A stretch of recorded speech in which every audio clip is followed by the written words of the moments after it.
Hello and welcome to this episode of Triggered and True, featuring renowned emotional health consultant Laura Duncan. Thank you for being here, and thank you for investing the time to learn how to take care of your soul.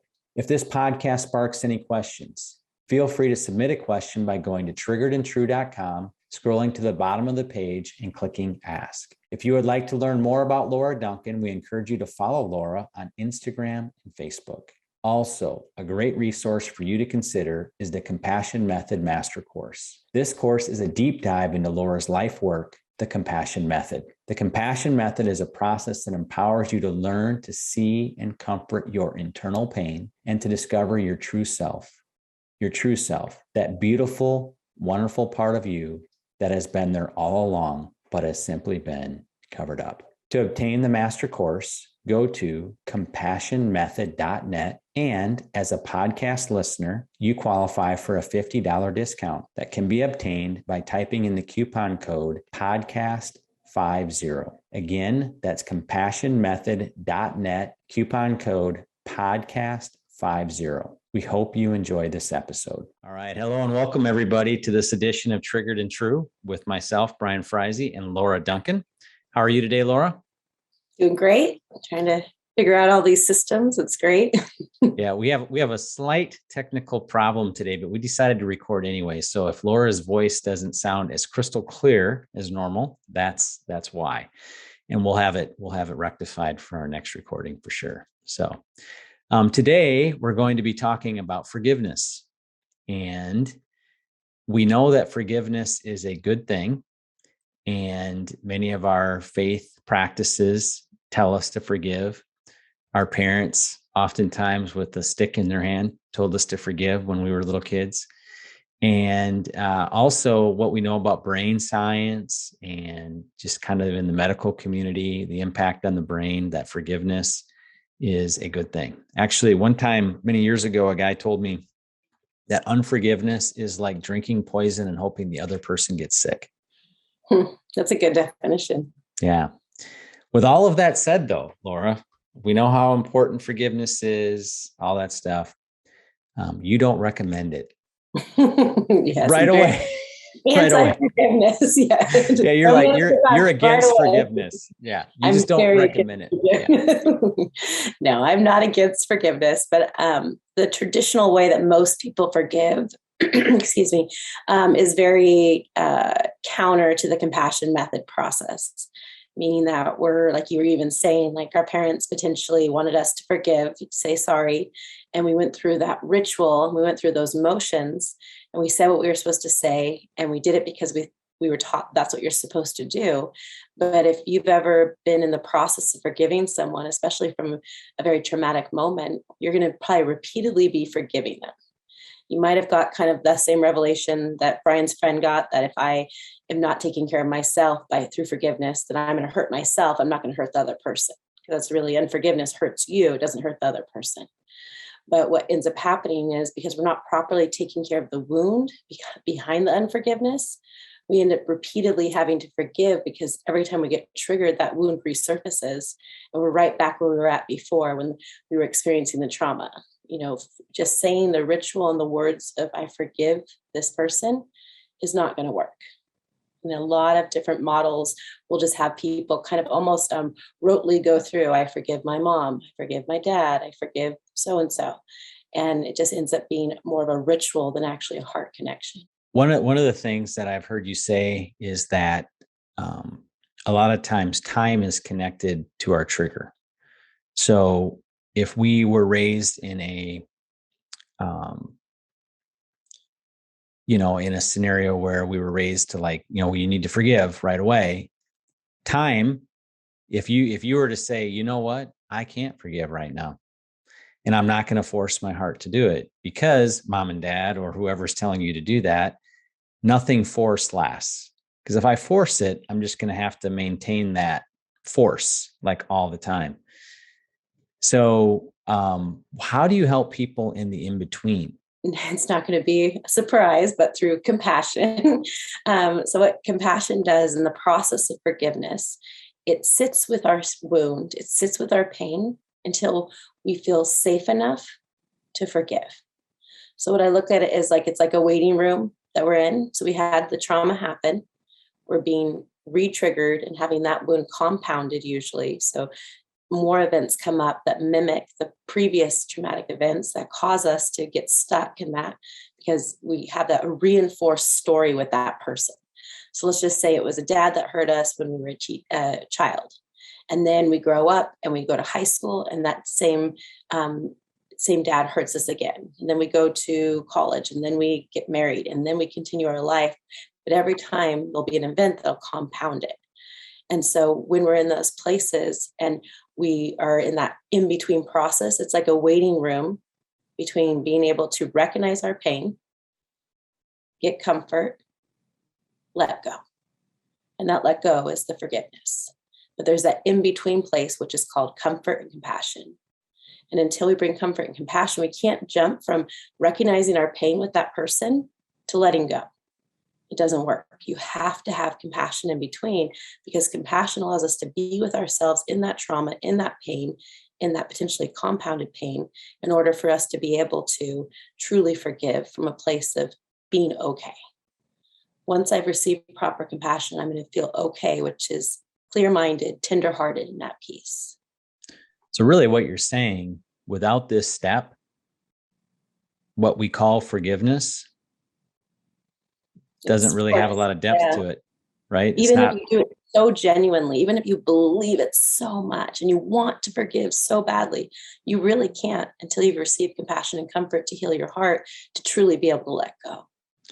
That's where it kind of goes back to this process sometimes sounds selfish, because, hey, you should be focusing on, especially if you should be focusing on the other person, you should be focusing on yourself. But without this focus on yourself, you can't give to the other person what you'd like to give them, which is forgiveness. That's a really great point that you brought up. So much forgiveness is about we're supposed to love other people more than we love ourselves, which is actually, if you're in a faith context, that's not even what the Bible says or what we're actually being called to do. It says, demonstrate love to others as you care for and love yourself. And part of caring for and loving yourself allows you to truly forgive, like you're saying. And when we bypass that just because it's the right thing to do, we're actually violating ourselves, because we're doing the right thing, but we're dead inside, because we haven't actually taken care of the wound. So we're robots that are mechanically and routinely, or in that, ritual, saying forgiveness, but we're actually hurting ourselves. You know how I've talked about in the past, like blame. And one of the biggest things about blame is that when I blame others, I leave myself vulnerable, in pain, wounded, bleeding. That's kind of the same way when we do forgiveness. That has kind of the same process to it. When I forgive, almost like a reverse blame, I guess you'd say, when I forgive, I stop blaming the person for what they did, and now I forgive them, but I haven't properly taken care of my own heart and my wound. I'm not going to be able to truly forgive them, because I'm still preoccupied with them and not focused on taking care of my heart in a similar way as we do when we blame. So I think hopefully as we're talking about this, some compassion can start to come into people's hearts, because a lot of people beat themselves up. Oh yeah. Like, hey, I should be over this by now, I remember meeting with someone, and they had been through multiple different, processes to heal and to forgive. And they come in, and the first thing I say is, I never make anyone forgive in this office, ever. I don't want to violate the person by making them forgive when we haven't properly taken care of their wound. So, and this person's like, no, I'll forgive. And she's like, starts going through kind of like the ritual of like, I forgive my mom for this. And I'm like, stop. You don't have to forgive. And I was able to help bring her down to calm. And she's like, really? And I'm like, yeah. And I use compassion phrases where I'm like, I see you trying so hard to forgive. And I know you care so much about this. And you could see the visible relief when I could tell her to stop. You don't have to do that. Because she'd been so, genuinely trying to forgive that she was like hurting herself in the process. So I think we've probably established that many people think they have forgiven, but really they're still stuck. Some realize they're still stuck, others don't. So, and they're still stuck because they don't see the trigger, they don't see the pain behind it. So for some that maybe are a little more unaware, what could be some examples of knowing, like some litmus tests that could help them determine if they're still stuck or not? Well, a couple different things. The primary one being a trigger itself. Remember how I've said in the past, triggers never lie. So we're not intentionally trying to lie and say, I've forgiven this person, but I really haven't. We do it with a well-meaning heart. But when you get triggered by that person again, you still have a wound with them. Because if that wound was taken care of and that need was met, you wouldn't be triggering and you wouldn't have to forgive again. So if you're triggered by that person, there's still some level of wound there that needs to be taken care of. And then second, if you find yourself repeatedly forgiving a person, that means we haven't properly taken care of the wound. And that's when I would just say, stop all forgiveness. It sounds funny, but stop all forgiveness right now and just put all your focus on your own heart right now. And sit in that waiting room like we talked about and be with yourself in the pain and comfort yourself in the pain and bring others in to comfort you in the pain until your cup is so full that when you look back at that person, you can truly forgive. One of the other things we talked about, or I've heard you talk about in the past, is boundaries. And you talk about how you want your boundaries in an ideal scenario to be more offensive than defensive. So when they're offensive, they're more like a preference. When they're defensive, they're higher stakes, kind of like maybe even so high as like life or death. Like, I can't be in the same room with that person. I've forgiven them, but I can't be in the same room with them. That's another side that you haven't forgiven. Yeah. But one quote that I've heard you say about forgiveness is that you said true forgiveness can make space. Yeah. So can you elaborate on that? Yeah, it's really common for a lot of people to, and I'll use parents as probably the primary example because our first family, our childhood family, the family we grew up with, our parents and our siblings are forming our early childhood development of connection. Then you'll see it second in spouses, and then when you have your own children, because that parallels our childhood family and now our adult family. And so you'll see that when a lot of people when they get married, they want to start over and do for themselves and for their children what they wasn't given to them in their childhood. So they'll go back to the early childhood people, whether it be siblings or parents or grandparents, and they'll disown them. They'll get rid of them out of their lives. And it's very common, people that, are really like pro boundaries, a lot of times they'll reinforce that. Like, that was great. You need to get rid of them. They hurt you. They're going to hurt your kids. They're going to, all those things. And I'm not saying we shouldn't be wise. And I'm not saying that we shouldn't be aware of what someone has done. But when we completely get rid of a person, it's more of a reflection of an unmet need or a trigger or wound that hasn't been taken care of than a reflection of that person. Because you can get rid of that person, but I guarantee you another person just like another person in your life, and you're going to have to deal with that same pain, same trigger when it reminds you of your mom or dad. So we can go around and get rid of everyone in our lives. And it's probably going to be your spouse. Exactly. No, that's usually what happens. So once or one of your kids or someone close to you. Yeah. Yeah, exactly. It'll be the people closest to you. It'll be a best friend. It'll be a spouse. We'll get rid of them because they are subconsciously or consciously reminding us of our early childhood development. And our first reaction when we have unforgiveness in our hearts is to get rid of them to protect ourselves because they've now our brain says they're a wild animal chasing us. That's why we go into our amygdala and into our fight or flight. So what do we do when a wild animal's chasing you? You don't go and hang out with them. You don't go and sit with them because they represent a wild animal. But when you run away or you turn around and shoot. Exactly. You fight them or you run away from them, but you don't hang out with them. And so, of course, it makes sense that that's our first impulse is just to get rid of them because they are dangerous. Our brain is saying they're dangerous because of the trauma or the lack that we experienced with that person. But for our own well-being, just like forgiveness is for us first, it's not for the other person first, it's for us first. Being with people is first for ourselves and then for the other person.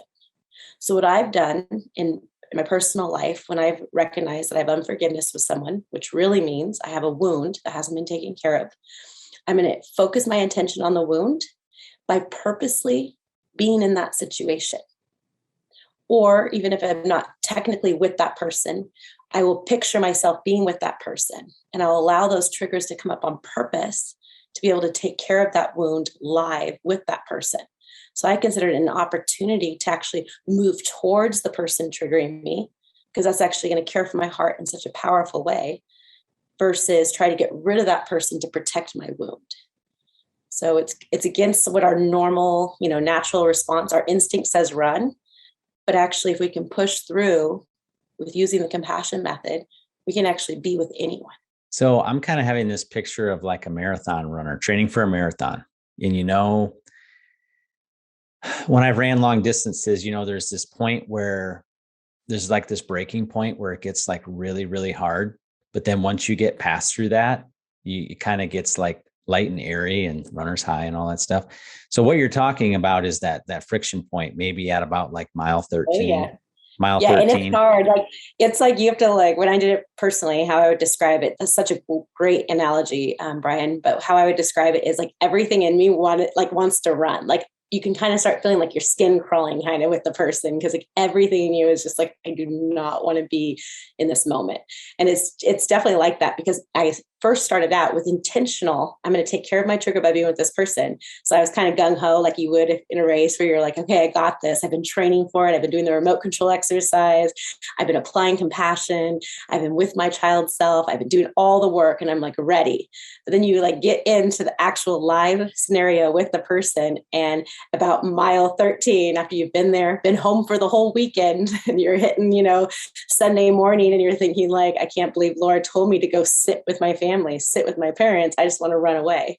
But that's actually when you have to want to push in even more, because you're about to go to the other side of being able to be okay with the hardest people in your life, the people that trigger you the most. A small disclaimer: if people are physically abusing you, if you're in, situations like that, I'm not saying to go put yourself in harm's way. I'm talking about when we just have a hard time with our parents or a hard time with our early childhood development because of real trauma, but not necessarily being abused physically, sexually, or anything like that. If those are the cases, that would be a time to take care of triggers separately from an abusive home. So I just want to do a little disclaimer with that. This is more emotional versus physical.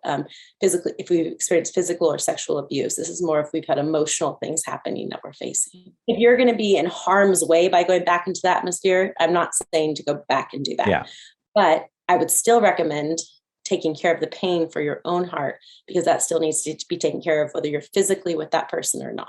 So what would it look like if you're not like with the person? You kind of got to go back to the memory. Yeah. Well, what I always say too is unforgiveness haunts you.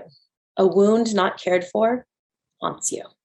So as soon as you think of that person, I've done this like in a session one-on-one with people, I'll say, think about the person. They instantly don't want to think about the person. But then I'll kind of go through, how we've talked about with triggers, how we mentally think things, we emotionally feel things, and we physically feel things when we're triggered. I'll take them through, okay, what are you physically feeling right now when I say this person's name? And I'll keep repeating the person's name, because it keeps re-triggering them live, even though they're not there. Because our imagination is still imagining them in those moments. So I'll walk them through what they physically, mentally, and emotionally feel in those moments, so that they can have a real-time experience, even if they're not directly with the person. It's still, and for most people, if the trauma is really on the surface and they're feeling a lot of the pain really distinctly, it just takes them a moment and they're right there. They're back with that person, even though they're not technically with that person. Now, there's one thing, not to sound like a broken record, but there's one thing I want to kind of go back to, because it is so core. It is so foundational to everything that you're doing, but so counter to every part of our human instinct. In your thinking, in the way the compassion method works, there is no way to bring healing to the pain without going back to the pain. Yeah, exactly. You have to feel the pain to get comfort. And if you don't go back to the pain, and it's just this ambiguous thing that happened to you, but you don't go back and feel the pain, you can't heal it. Sounds very simple, but you have to feel your pain to heal it. And that means going back to the pain and literally sitting in the discomfort of it until you can truly feel it. So that to the level of, so let's say I go back and I sit with my pain, and now I'm feeling my pain to like a 9. Then when I bring comfort and compassion in, and I bring that to a 9, and they meet, true healing happens. But if I only feel my pain to a 2, I don't go back to my pain and I stay very disconnected from it, I only feel it as a 2, I can bring in all the compassion. I can bring in a level 10 compassion, and it's only going to heal it to a 2, because it's only going to be to the degree that I feel my pain that I can heal it. And that's okay at times, because to feel a 10 of pain might be too much for someone. So if you have to start out with just feeling a little bit of it and getting comfort, and then feeling a little bit more and then getting comfort, completely okay. But recognizing that until we actually feel the depths of our pain in a physical, mental, and emotional way, and we're able to connect with it with vivid imagination, we can only heal it. We can only bring compassion to the degree that we can feel it. That is incredibly profound. And like I said, goes against every piece of our humanity to want to run. On a neurological, physiological level, we are running from that pain. And I think that's one of the biggest privileges I have with meeting with people, is I get to introduce them or help them reconnect with their pain, which sounds so like dark and like, like a terrible thing to do to some degrees. And some people are like, why are you making me feel so much? But at the end of the day, pain is actually very important to feel. Think about if you fell down, you got hurt, and you broke your leg, but you didn't feel any pain. You just kept walking on it. And your brain, your leg would begin to not even function correctly, because the pain didn't tell us, hey, this is broken. We need to stay off of it. So we're avoiding pain, but pain is actually such a beautiful messenger that says, hey, this is going to hurt really bad. But if it hurts, you're going to take care of it. And if it doesn't hurt, you're going to continue to hurt yourself. I think one of the things that can be challenging in a podcast is like we talk to you for like 30, 45 minutes and you're like, oh, well, that's just how it works. Well, this process doesn't last 30 or 45 minutes. And I think the encouragement I'd like to give people, and is definitely something I had to take to heart when I started working with Laura, was she would say this, and then I would say this to my heart a lot, just little by little, little by little. I want to keep moving forward, but I'm not going to jump into the deep end right away. Yep, and that's okay. I don't have my deep water band yet. Okay. Yeah. So I'm in the kiddie pool. I'm working my way through the kiddie pool. I'm into the shallow end and I'm working my way. So like at the beginning, we we're like, oh yeah, throw yourself in the room with that person. Yeah. So I could see people thinking like, oh yeah, you just parachuted me right into the middle of the war.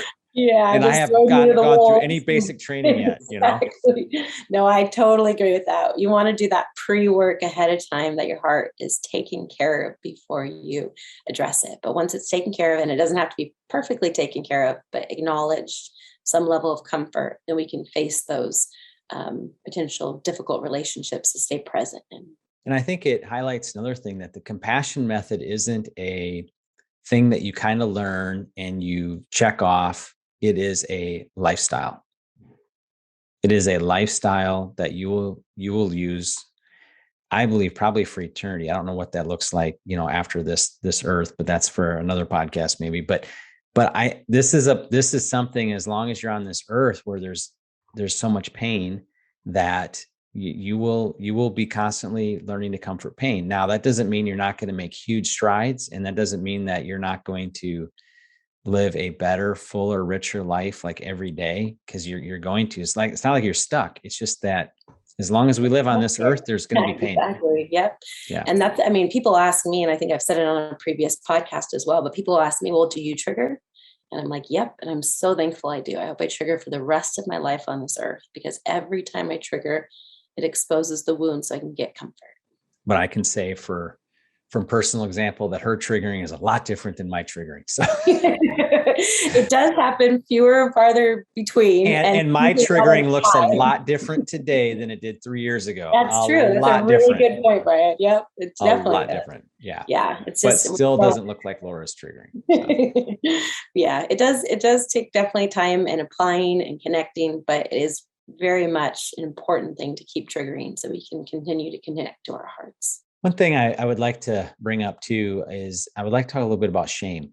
So you mentioned blame earlier in this whole concept of forgiveness, and shame really is just, it's a different form of blame. It's just directed towards yourself versus directed towards others. So I think a lot of people tend to feel shame when they're unable to forgive. So can you speak to that?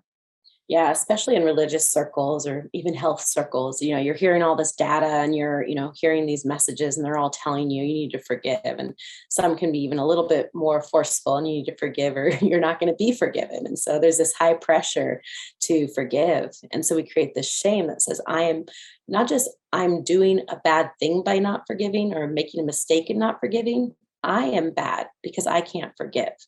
And especially if you had the previous model we talked about as your model for how you forgive, no wonder people are so shaming themselves so strongly and thinking they're so bad because here they are trying to forgive, but because they're still stuck in their pain, they're not able to. And so then it's like almost like a double whammy. You're feeling the unforgiveness pain. And then now we're feeling the pain of shame that says, I am bad because I can't forgive. Mhm. Yeah, I think that's especially true, like you mentioned, in a religious setting. There's a lot of well-meaning people it isn't just Christianity that No, there's a lot of encourages forgiveness. That's kind of a universal thing in a lot of faiths, and a lot of people beating themselves up because they just can't do it well, or they're letting other people beat them up. Yeah, either way, you can be self-shame or you can have shame from others. But really, even if someone else is shaming you, it's still connecting to your own shame. If you knew that who you were wasn't wrong or bad or evil because you couldn't forgive, and you were gracious and compassionate with yourself in that waiting room between the injury and the forgiveness, you're able to be with yourself in that. There will be no shame because compassion is the antidote for shame. Instead, there'll be acceptance and connection. And that very acceptance and connection will lead us to true forgiveness. Yeah, and seeing your true self in the process, because the very fact that it bothers you should be a indicator that your true self at your heart, you want Yeah, to forgive. definitely. And the Yeah. only reason you can't is because you're hurting. Yep. You're still hurting. You don't know how. And so you're stuck in it. The process isn't necessarily simple because, like we've talked about already, it takes time and it's uncomfortable and it's difficult and we have to practice it. But the actual process, once you can kind of break through that barrier, like you were talking about, we can push past that pain that keeps us from being able to proactively take care of ourselves. Then we're able to actually make that connection, which is a simple process. This process of forgiveness is actually more simple than a lot of other processes of forgiveness, but the pre forgiveness part, if you want to call it that, is a little bit more time intensive than the actual forgiveness part. One of my favorite things about this process with forgiveness is when I work with people, once they've properly taken care of their wound, forgiveness is like natural. It's easy. They'll be like, yeah, I was able to go back and be with them. And it wasn't hard at all. In fact, I felt compassion for them because I could finally see why they would put me down. I could finally see why they would say the things that they said. And now from this place, I not only have forgiveness for them, but it takes it a step further and says, not only do I forgive you, but I have compassion for you. I can see who you truly are. I can see the pain that caused you to have the behaviors that hurt me. And so once we're taken care of, forgiveness takes on a whole different flavor to it and we can actually like care about the person. We may still not prefer to be around that behavior if it's still active and still happening, but we can still see the person separate from it. So then previously, when I was still stuck in unforgiveness because I had a wound that wasn't taken care of, and I would say that person's name and I would trigger and I would feel the reaction. Now, when I hear that person's name, it triggers compassion. It triggers understanding. It triggers actually a heart for that person, especially if they're a parent that you love them so much. Even if they hurt you, you can see them for who they are and not continue to blame and shame and walk in unforgiveness towards them. Reminds me, and my mind's going back to a few podcasts ago, where we talked about our true self and our true self being love. And one of the characteristics of love is that it keeps no record of wrong. And we believe that our true self setting, our default setting, is love. It's not just something we do. Love isn't something we do. It's actually who we are. And when we're connected there, then we won't keep record of wrong. Forgiveness comes very easily, very naturally. Exactly. And I just look at forgiveness as like the first step to me being full of love for myself and full of love for that person. And I just love that, because it's not just go through the motions and get rid of the bad unforgiveness. It's deeply care for your heart so you can deeply care for others, even your enemies, even those that have hurt you. I know one of the last things you wanted to bring up, and because you see it so often in the clientele that you work with, it probably is, when we think about not forgiving, it's probably centered on two main things. One is people actually can't forgive themselves, which is what we've been talking about, which, that's kind of more the camp I fall into. I'm the self-blamer, I'm the Yeah. shamer. So, but then the other one that you see a lot is when they're particularly hung up on not being able to forgive someone else. And in particular, you see a lot of not being able to forgive God. Yeah. So whether we're Christian or not, but usually a lot of times Christians will have a hard time with God of not being able to forgive him, not being able, we had an expectation that he was going to protect us from the traumas we experienced potentially with our parents. And it felt like we were left. It felt like he didn't take care of us and he didn't send help. And so those feelings can cause us to have unforgiveness. But it makes it a little bit more complicated because we are a lot better at not forgiving humans. But when it comes to God, we feel like we're supposed to. And so this unforgiveness that we have with God is, again, going back to that ritual and going back to just Well, forgiving. even to acknowledge it, that it I exists, know. it's like, oh, is a No, lightning bolt no. going to strike me? Yeah, exactly. No, everyone's really afraid to. Just like people don't want to get mad at God. People don't want to recognize, oh, I actually have unforgiveness, because we're not allowed to. But I would challenge anyone that's listening, if you have a relationship with God, to reevaluate it, to sit with it and say, people like to say, oh, I just feel far from God. But if you actually think about it, God never leaves us. He never goes far from us, but we go far from him in our shame and our blame and us not taking care of what we're really feeling towards him. So if you feel particularly stuck, but you don't know why, I'd reevaluate. Have you forgiven God for the ways that he didn't show up the way that you felt like he needed to? Yeah. And I think it's also foundational from that podcast a few podcasts ago was the Proverbs 4:23, above all else, guard your heart, for everything you do flows from it. So this is so foundational to what we're talking about too, because if our heart isn't full, we can't forgive. It's what we've been talking about this whole time. Exactly. So. And again, I want to emphasize it's first for you and then for the other.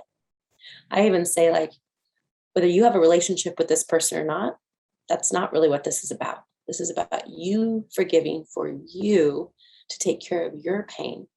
And if as a byproduct that develops a relationship with that person, that's great. If you prefer to have a relationship with them, that's great.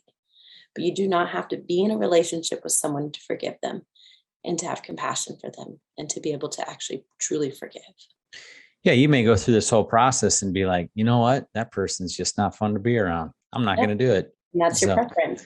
But it's offensive. It's not defensive. So if they happen to show up at the same party you were at, you don't have to sneak out the back door and leave. You don't have to sneak. You don't have to leave. You could say hello to them. You could act normal. Your heart rate doesn't go up. You don't go into panic. You don't go into, I can't be here. You see them. You prefer not to be with them, but you're okay. Well, very thought-provoking. And I appreciate all of these great insights. Is there anything that you'd like to share in conclusion, Laura?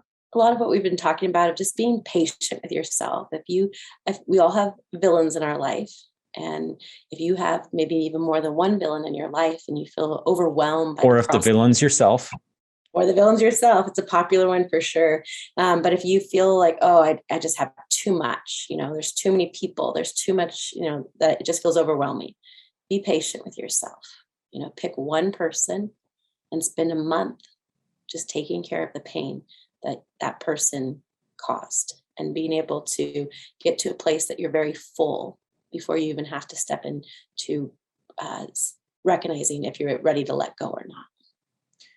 And one of the great processes there would be the remote control exercise, correct? Yeah, the remote control exercise would be really helpful. If you, got that exercise and you did multiple, with that one particular person, let's say you did 5 or 6 of them, that's going to really help you see it from multiple different facets, because sometimes it's not just one thing that we got hurt by, it's multiple things we got hurt by, or there's multiple unmet needs that we didn't receive the gifts we needed from that person.